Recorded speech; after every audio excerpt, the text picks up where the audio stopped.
Hi, this is Soren, and I'm here to talk to you a little bit more about the digital reset we have planned for September. I love technology as much as the next person. I love the access it gives me. I love the communication tools, the ability to connect and learn, and it can be tremendously addictive and consuming, and it can feel like it is using us instead of us using them.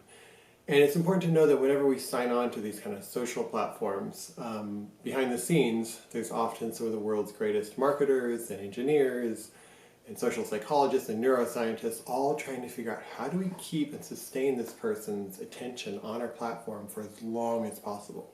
So they have all kinds of ways of doing that. And it's really our attention that feeds the system. So when you hear that Facebook increased quarterly profits in recent months, all that means is they did a really good job of getting us to look at our screens and click ads. So without our attention, all these platforms just kind of fade away. There's really nothing there. So our attention is what it needs to fuel. So often success for them looks like us looking at our phones more, but success for us might not mean that.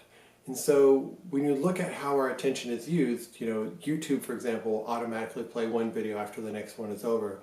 Netflix gives us like 4 seconds before the play, one video is finished to play the next video. And so there's this kind of the enemy, if you will, is us taking a moment, taking a breath, and trying to understand, how do I want to live? How do I spend the next hour of my life in a valuable or important way? So we're up against this enormous challenge, right? Which is, how do we use and sustain our attention? There's nothing necessarily wrong or bad about what they're doing, but it's just good to understand there is a battle, a huge battle for our attention. And that the goals for the people who want our attention might not be the same goals that we have for how we should live our life. And so this September reset that we're planning is really a chance for each of us to look at what is it that really matters to us. And when we get into that place of presence and connection, it's easy for us to see, how do we use technology in a way that's meaningful? And there's amazing things we can do with technology. But as long as we're consuming it in a habitual way, in an addictive way, as long as we're trying to fill like an empty part of us through our use of technology, it can never be used in the way that I think it's intended, which is creatively and purposefully. So most of us are addicted at some level of technology. I know I am, or can be at times.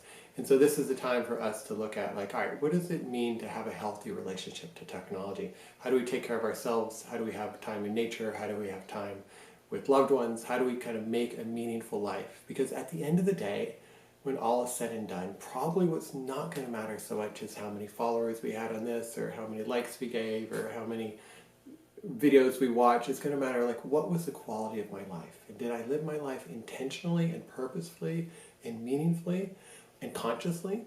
And so I invite you to join us in that exploration. And we're using the month of September as a way to kind of dive into that question and see if there's a win-win that we can create with our lives, such that technology becomes an important part of it, but it doesn't take over. And that we're living based on our values and what we truly want to spend kind of our limited heartbeats here on this planet and in these bodies that mean something to us. So I hope you can join us.